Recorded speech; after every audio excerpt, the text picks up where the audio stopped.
This is Terms of Reference. I'm your host, Stephen Laddick. Graham Salisbury is head of human resources for ActionAid, a leading international charity which supports women and children in extreme poverty and fights for their rights and for lasting change. Graham has enjoyed a successful career within major organizations in both the private and not-for-profit sectors. He is regularly approached by the media for guidance on making a career transition into the charity sector, and his work in raising the profile of human resources in the not-for-profit sector has been featured in People Management, HR Magazine, and The Guardian. I spoke with Graham in London.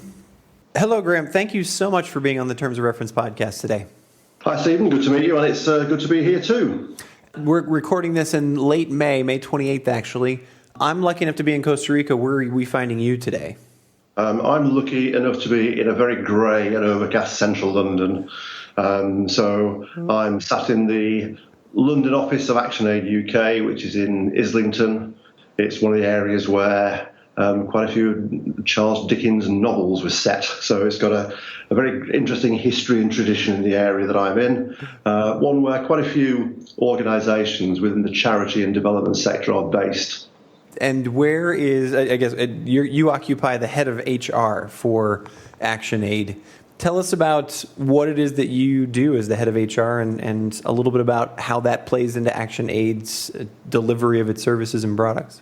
Okay, I'm the head of HR for ActionAid UK.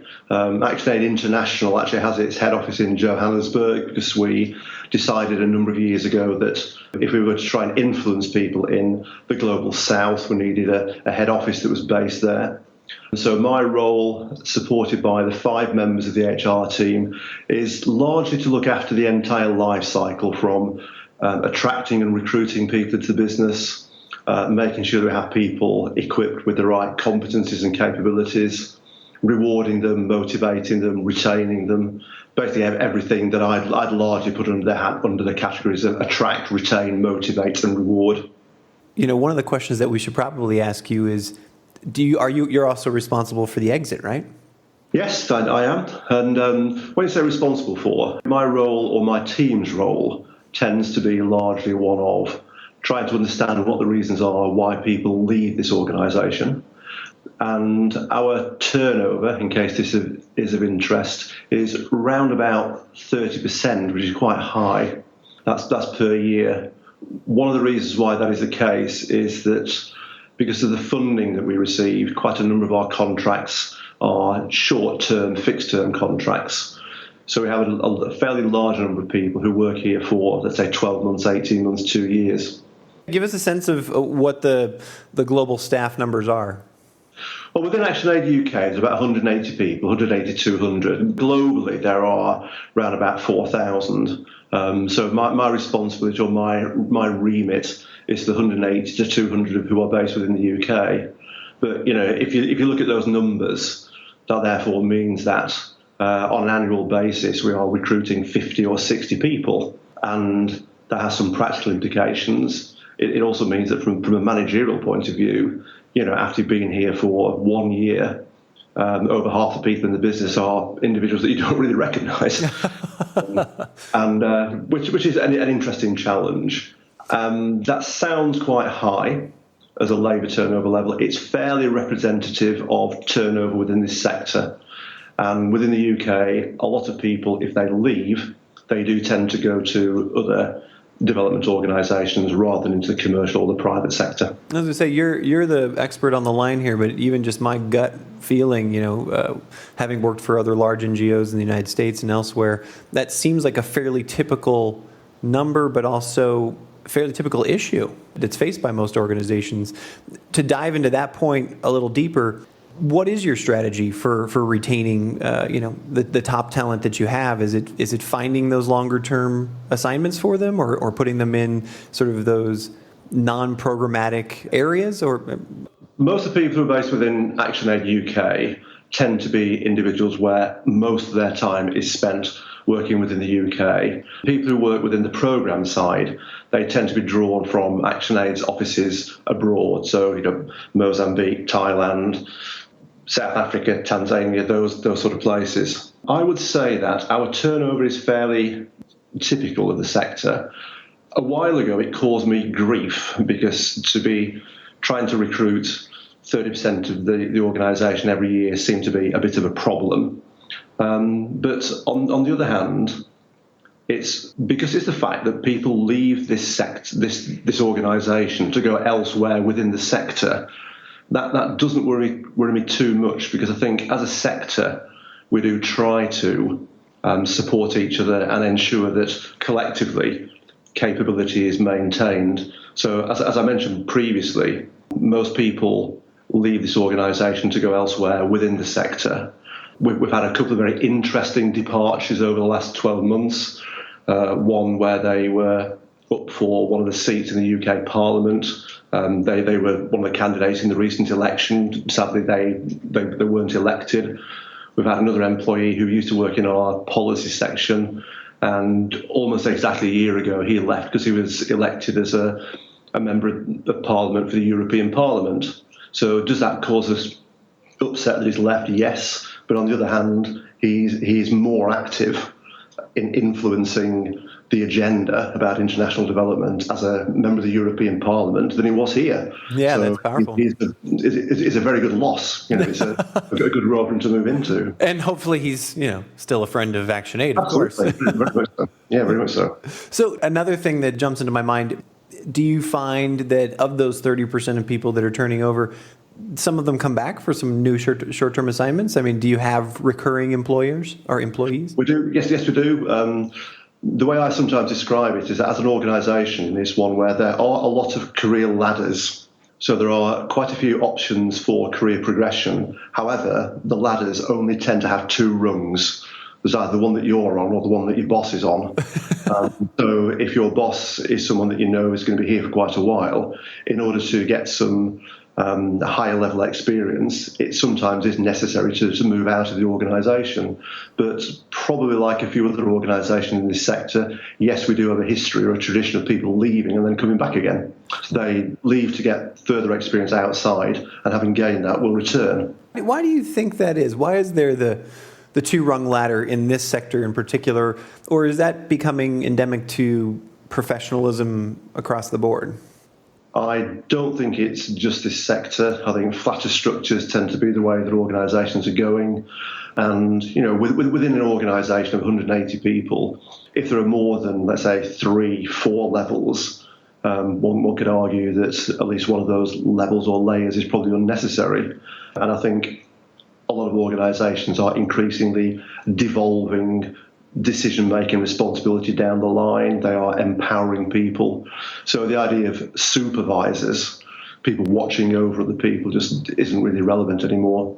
That therefore probably reduces by one layer what the hierarchy might have looked like about 10 years ago, I guess. And how does that influence decision-making and strategy and leadership and where the organization's going or what projects you choose to do? Do you think that means more people have a voice in the direction of the organization, or is it or what does that mean? Certainly within this organisation, it means that we are very consultative and democratic, very keen to get people involved in whatever way possible, both involved in trying to determine our strategy, but also try to influence the way the organisation works and how we behave within it. So, for example, this morning, I've just been leading an induction with about 30 of our new starters, talking about a particular initiative of ours that we call Making ActionAid a Great Place to Work. And what that is just about 12 months ago, we had a staff engagement survey.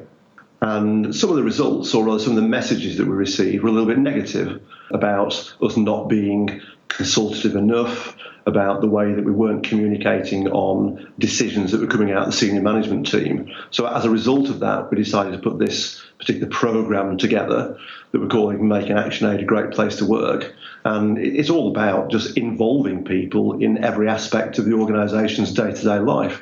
And as I ended up saying to the people on the induction programme, this is not a managerial initiative. It will work if you are involved. It'll work if you assist, if you feed ideas in. So that's the type of culture that we are trying to create, where everybody does feel they have a voice. And even if they're way down the bottom of the organisational hierarchy, that their voice is listened to as much as they're on the directors team. Contrast that with me. I'm trying to figure out which way we want to go. I know that you have an unusual path into the social sector yourself, but before we go there, because you have that, contrast the consultative, democratic nature of ActionAid and what I would probably consider most development or aid organizations. Right, this is the business that we're in. We're participatory in nature, with what you've seen in either the private sector or in the government sector, where it's not only hierarchical but directive oriented, where you have three chains: boss's boss's boss, and it comes down and there's really very little consultation. Is one more effective? Have you bought into the democratic participatory method, and is that why you're there? Yes, I have, but I think also where you take out the layers of authority or decision making, the amount of time it takes to get from idea generation to implementation is often a lot shorter. I can think of a specific example where around about 12 months, 18 months ago, we decided to look into the idea of recruiting a number of apprentices into the organisation. And from thinking about it to making it happen took round about 6 months. And that included finding the apprentices, deciding to partner with some other organisations in bringing them on board, choosing a particular university to provide some academic support for them, working out how we pay them, the fact we decided to pay them what we call the London living wage. Now, that's because we were trying to recruit 3 into an organisation of 180. If you're trying to recruit, let's say, 180 into an organisation of 5,000, it would have taken 3 years to get to implementation. I think for a lot of people, that's what makes this particular sector exciting. It's you have the idea, you talk about it, it doesn't sound unreasonable, and therefore you do it. And I think generally managers are open to suggestion and open to implementing ideas as long as they're sensible, that have been generated by people further down the chain. And do you think that, I know I'm going way, way on an edge here, but do you think a Steve Jobs or a Mark Zuckerberg, I'm trying to think of the scions, the leaders of tech industry, or the people who are held up in publications and whatnot as sort of these dictatorial effective leaders who have created greatness in the world, quote unquote, would they survive in our sector? Do they exist?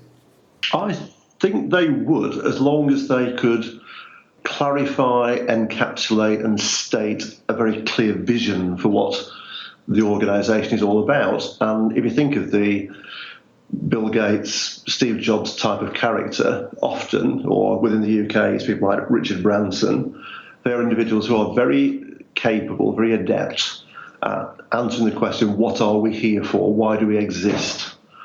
And within the commercial sector, there are some people who have done that. I think within this sector, there are either individuals or organisations where they do have a very clear vision about what they are trying to achieve. I think the difference between the two sectors is often the vision that the organisation has is something that resonates very closely with the employees, and they go home in the evening and they go home at weekends and they carry that vision further forward, and they're passionate about it. Okay, we've talked a little bit before about some of my route into this sector. There's one stage where I used to work within food manufacturing. So at its most basic, I used to work in a cake factory. Well, employees within a cake factory don't go home at the weekend or in the evening and get excited about fondant fancies and Battenberg cake. Are you sure? I'm fairly sure, or judging from the waistlines of some of them, perhaps they might do. But on the other hand, people here who are passionate about women's rights, about eradicating poverty, they do in their spare time what they do during the day at work. One of the members of our consultative forum, passionate about women's rights, she took a couple of weeks holiday 2-3 months ago and spent it working in a refuge for abused women in Cambodia. That's the kind of people they are. So it's almost as if you get some of the elements of staff engagement for free. You don't have to work on it. People are passionate about what they do in this sector. So you've opened the can of worms. Here you are, it's 2015. how did you find your way to ActionAid? I know that you, at one point, you'd done some work for Amnesty International, some other organizations, but you didn't start in this sector. Obviously, you worked for a cake manufacturer at one point. Oh, I've worked for a number of different organizations. Yes, How'd you get here? What was the path, and why did you end up finding your way into the social sector? Almost by mistake, or you could view it as either providence or fate, depending upon one's religious persuasion or lack of it. Well, my background is initially I taught. I used to teach for a number of years. I actually taught in the worst performing school in the United Kingdom until it was closed down by the government, which was a very interesting introduction to the academic side of things. I then was that well? So I mean, were your desire to sort of give back to society, did it start there, or were you assigned there and you just happened to be in the worst performing school? I moved there for career development purposes and probably some element of self-flagellation, I think. I don't know. It certainly worked. But I then came to the conclusion that perhaps the skills I had were equally applicable elsewhere. I looked to moving into human resources. I realised that and I guess there's a bit of a lesson here. I think sometimes we assume that our experience qualifies us for absolutely everything. And I thought that, well, everybody loves a teacher, and therefore I could go into any job. But I found that trying to move into human resources or personnel management, as it was then, without a formal qualification just wasn't an option. So I took a year out and did a formal qualification, and then did a number of HR jobs to gain experience. I spent about 6-7 years within food manufacturing, and then I took a massive step. It's more the other way around. I think an organisation took a massive risk with me, and I transferred over into what then was British Aerospace, what's now BAE Systems, which is, as people will know, one of the world's largest aerospace and defence organisations. So I worked within the military aircraft division of British Aerospace or BAE Systems, big organisation. And definitely on the other side of the table. Absolutely. Very much to what you do now. Yeah, yes, in the sense of different product environments, and one where it was all about profitability, manufacturing, keeping ahead of the competition, fighting the competition, very much a large global organisation with a large number of people. And I gained a massive amount of experience and benefit from being there. A situation developed where I could see myself moving into a role that probably would have meant me having limited impact across the whole of the HR spectrum. What I mean by that is I would have ended up doing very little other than recruitment. Well, I recruited thousands of engineers over the years, and I didn't want to spend the rest of my life doing that. So I took a calculated risk, moved out of the sector. I did some freelance lecturing at my local university for a while because I wanted to keep my toe in the water, keep my skills up to date. And then I suppose if there's a very realistic anecdote as to how things changed, somebody just said to me one day, "Oh, are you aware there's a job for an HR person within..." I can't even remember the organisation it was. It wasn't one of the ones that I worked in. I looked up the information on one of the job web pages and accidentally stumbled across an HR role within Tier Fund, one of the other relief and development organisations, faith-based organisation, that I've been a supporter of for a while. And I applied for the role, got it, took a massive step back in terms of both seniority and salary because I realised that's what I would have to do. Mm-hmm. And then from there, moved up the hierarchy within that organisation. Eventually, because that was a fixed-term contract, that came to an end, spent some time with Amnesty, and then moved here just about 2 years ago. So were it not for the fact that a friend of mine had said, "Are you aware this job is going?" and had I not looked online, I wouldn't have found it. So I may well not have been within this sector, but having moved within it, I would actually find it quite difficult to work anywhere else because I find that the values of this sector and my values are very, very closely aligned. And going back to some of the comments you made before, one of the things I find attractive about it is the way that you can think of something, implement it, and get it working very, very quickly. So serendipity brought you here. I love that. That's I would say it's certainly a factor, yes.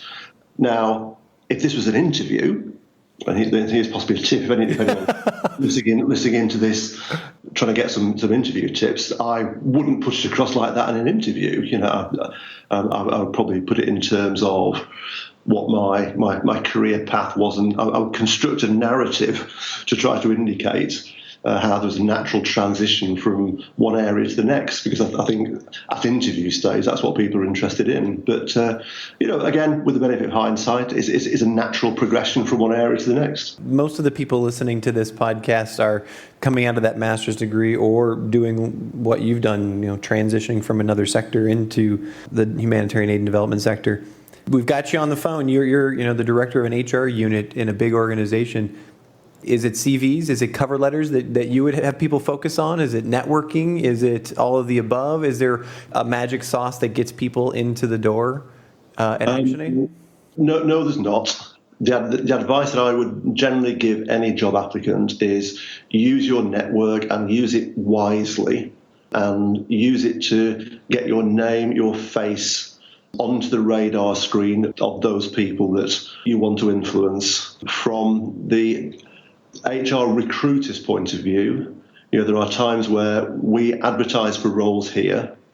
Sometimes we get 300, sometimes we get 500 applications for a fairly straightforward job. Well, I'm sorry to say this, candidate, but how long do you think the manager has to read through 300, 500 CVs? Mm-hmm. And if you're going to hide away all your skills and expertise somewhere within the depths of that CV or that covering letter, or if you think you've come up with a slightly better way of getting the information across than what the organisation wants, I'm sorry, they're not going to see it. So in very simple terms, certainly within the UK, when you're applying, if the job advert says we want a CV and a covering letter, that is what you send. Because if you don't send both of those, it may well be the case that your application, or you see, whichever one's missing, we will not look at your application, because simply from a time point of view. So what the organisation wants, give it to them. Be succinct, hit them straight away with the things that the organisation is looking for. If it's an application form online, again, give them the information that they are looking for. But I actually don't think that it's always the case that a good CV or a good covering letter gets you the job. Everybody these days in this kind of organisation, they are all on LinkedIn. It's not difficult to find out who those people, who the people are. So, if you would like a job in policy development in an international development organisation, find those organisations by googling them. Find out what their email protocol is for the addresses, because the chances are it will be firstname.surname@organisation.org. By looking at their annual report or elsewhere, you can find who the policy director is and write to him or to her. Introduce yourself. And then, again, this sounds a little bit sneaky in a way, but if somebody contacts me, so early on you mentioned the debate that you and I participated in The Guardian, Stephen. And if somebody drops me a line and said, I happen to follow your discussion online the other day, I'm very impressed or interested in what you said, would you mind networking on LinkedIn? The answer is always going to be yes.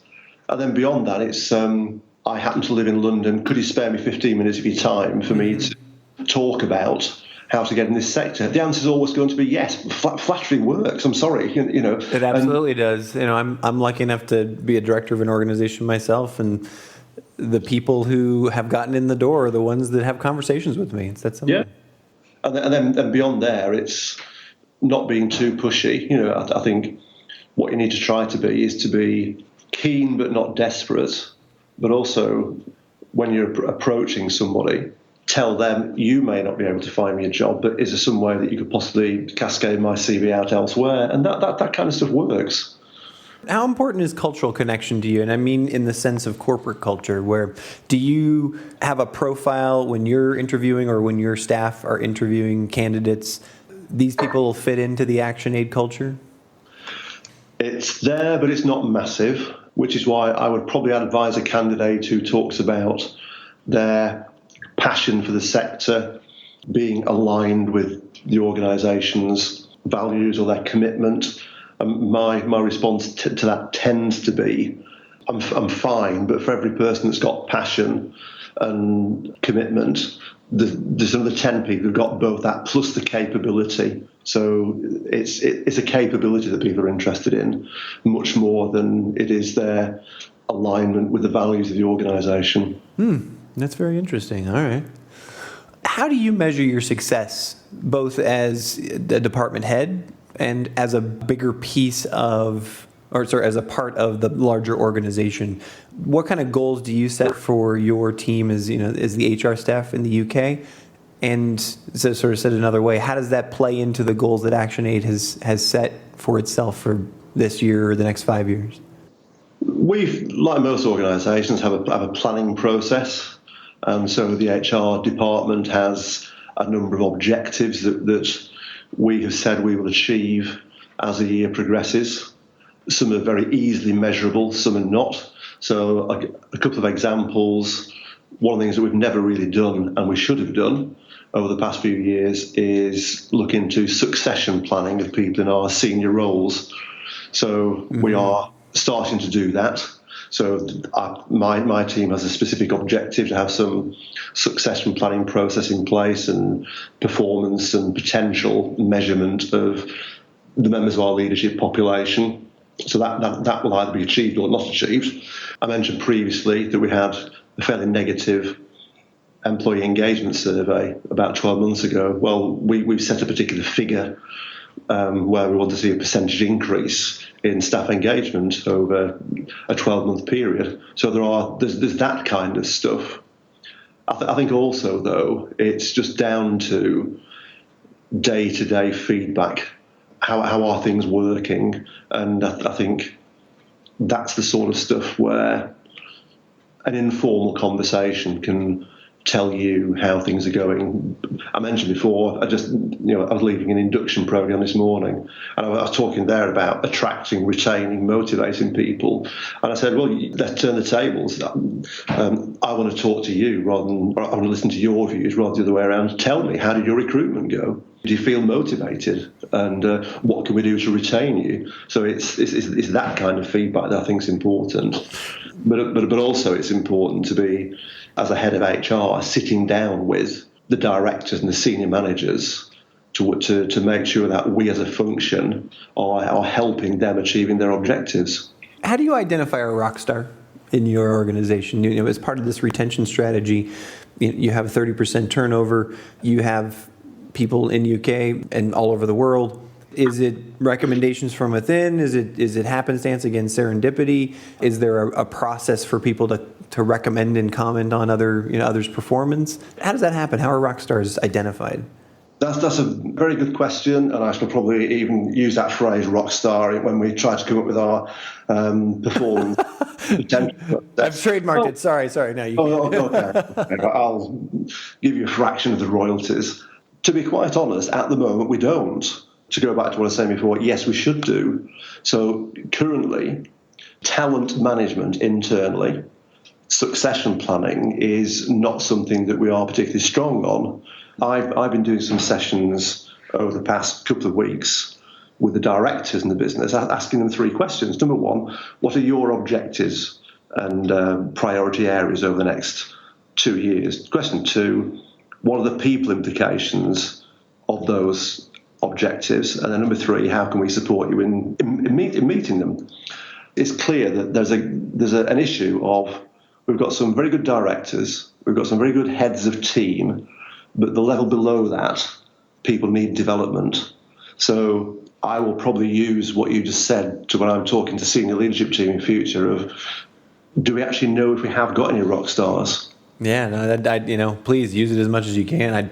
One of the things that we found, in our organization, and as I've talked with other people here on the Terms of Reference podcast, is, it's becoming increasingly difficult to find ways to acknowledge those rock stars because we're in the age of self-promotion and whatnot. So how do we call them out? How do we hold them up and make sure that we're offering them something that's again, one of my favorite terms, sexy and attractive enough that they're like, hey, I'm going to invest here in ActionAid.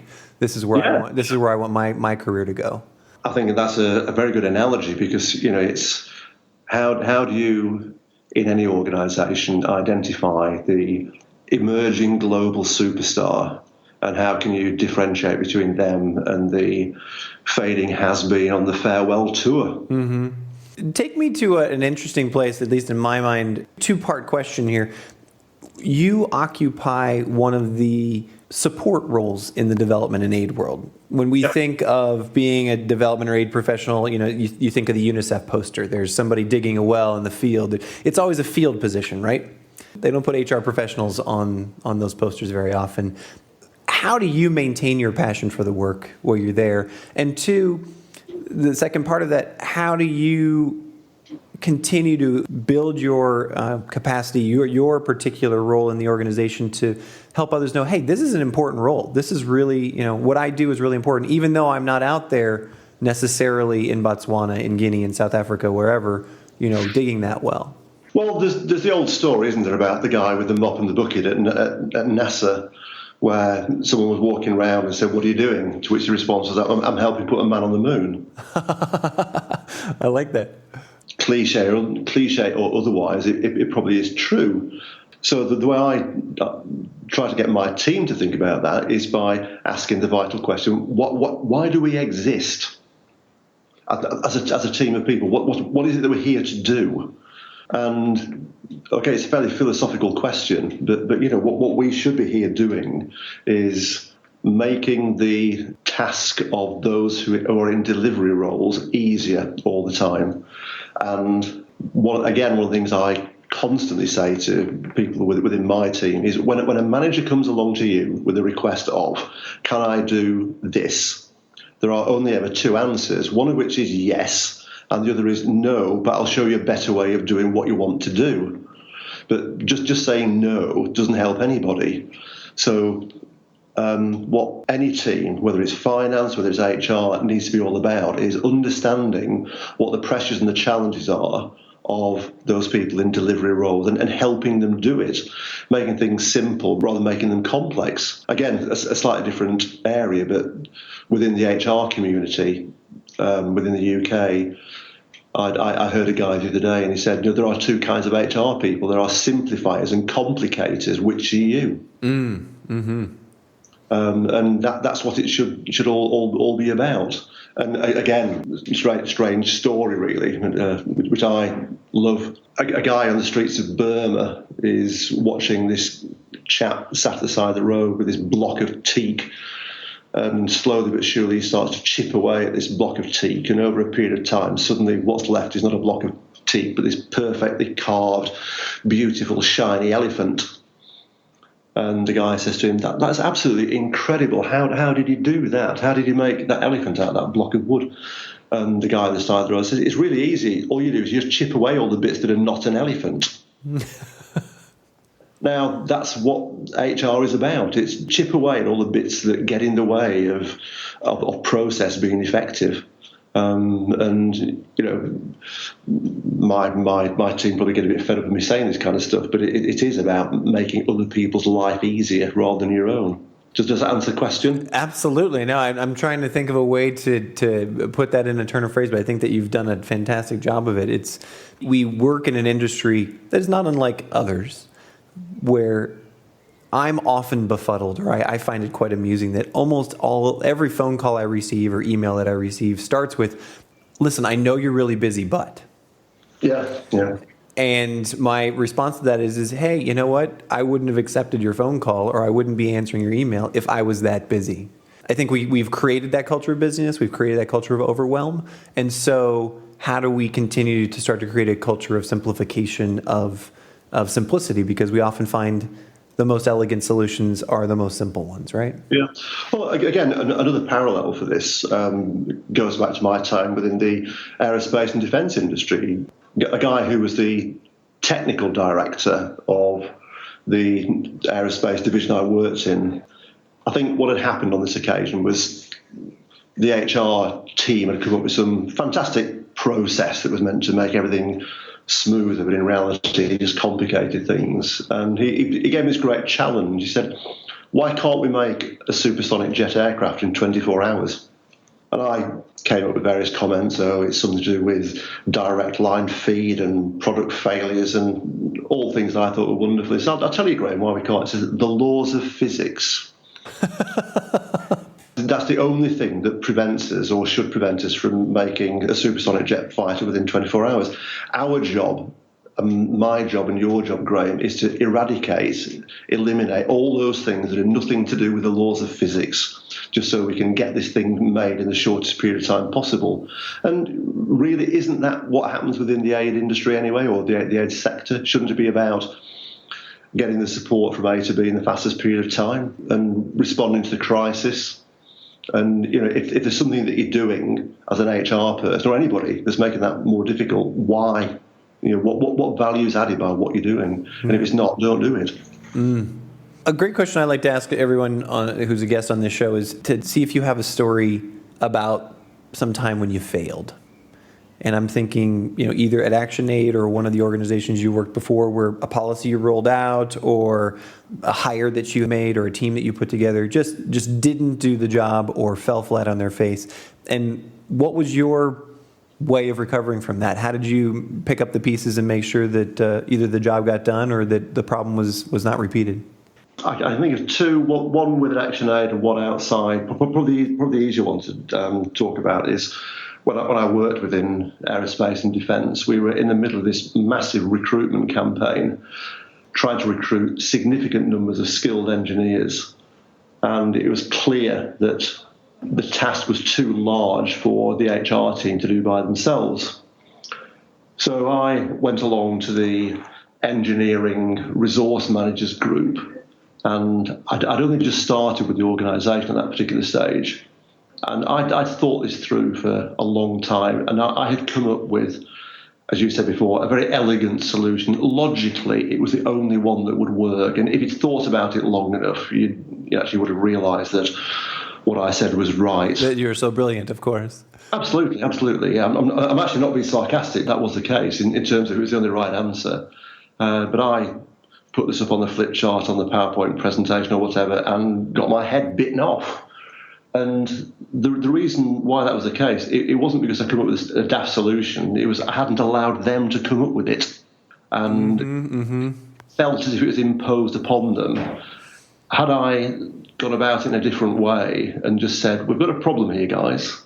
Let's think of some of the ways that we could solve it. I'm 99% certain we would have come to the same conclusion. But in that area, who was I? I was just this unintelligent HR person, and they were people with PhDs and MScs in aerodynamics, so they therefore knew more about process than I did. But had I allowed them to come to the conclusion, it would have had a much greater chance of success. Similarly, about 18 months ago here, we needed to change our grading structure, and in very simple terms, we did not consult with staff as much as we should have done. We were very good at our outward communication. We weren't very good at our inward communication. What did we learn from it? We just said, I think we made a mistake. And rather than just have another go, we want you, the staff, particularly our trade union groupings, we want you to help us to come up with something that's workable. What was implemented was very little different to what the first proposal was. But again, it was felt that because it was owned by everybody, it had a much greater success of flying. And so two situations, same message. When you're trying to impose something, it won't work. Therefore, make sure you communicate with the people and get them involved in the consultative process. Graham, the last question that I have is one that I ask every guest here on the Terms of Reference podcast. You've had a career that's lasted many moons. You've been in the cake industry, as we learned. You've been in the aerospace industry, and now you've been in the aid and development sector for quite a few years. I mean, you are an HR professional. Is there one or two critical pieces of advice that you would give to someone coming out of a master's degree or transitioning from another sector that have helped you to create sustainability and success? Like one or two critical factors?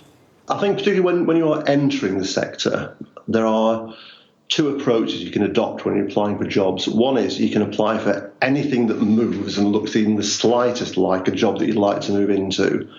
or you can be much more of a sniper. So you can either spray the job market with machine gun fire and hope that something hits, or you can be a sniper and aim for that one particular job that you're looking for. I do think that as a candidate, you have to be very sensitive to your own psychological needs at that application phase. So when you send off over a weekend 20 job applications, or you click online and you apply for 20 roles, you get a real buzz. But it's a week later and you've had 10 rejections and the others you've not heard from, and 3 of those say if you haven't heard in 14 days you can consider your application unsuccessful, and you end up sinking into the slough of despond. And some of those jobs that you applied for, they're possibly not ones that you really want to do anyway. So my advice always would be really honest with yourself about the jobs that you're applying for. Target the ones that you think, A, you've got the capability to do, and B, if you were offered the job you would want to take. And instead of putting all your efforts into applying for large numbers of jobs, focus on finding out more information about those 1 or 2 jobs that you think may be of interest. Use your networking skills to contact people within that organisation who might be able to help you. And I think that targeted approach, certainly at the entry stage, I think is one of the most sensible things that people can do. Graham, thank you so very much for your time today. It's been a fantastic conversation, super entertaining, and lots of insights. Hope anybody listening finds it useful too, and thanks for the interview. You've been listening to the Terms of Reference podcast from aidpreneur.com. Subscribe to us on iTunes.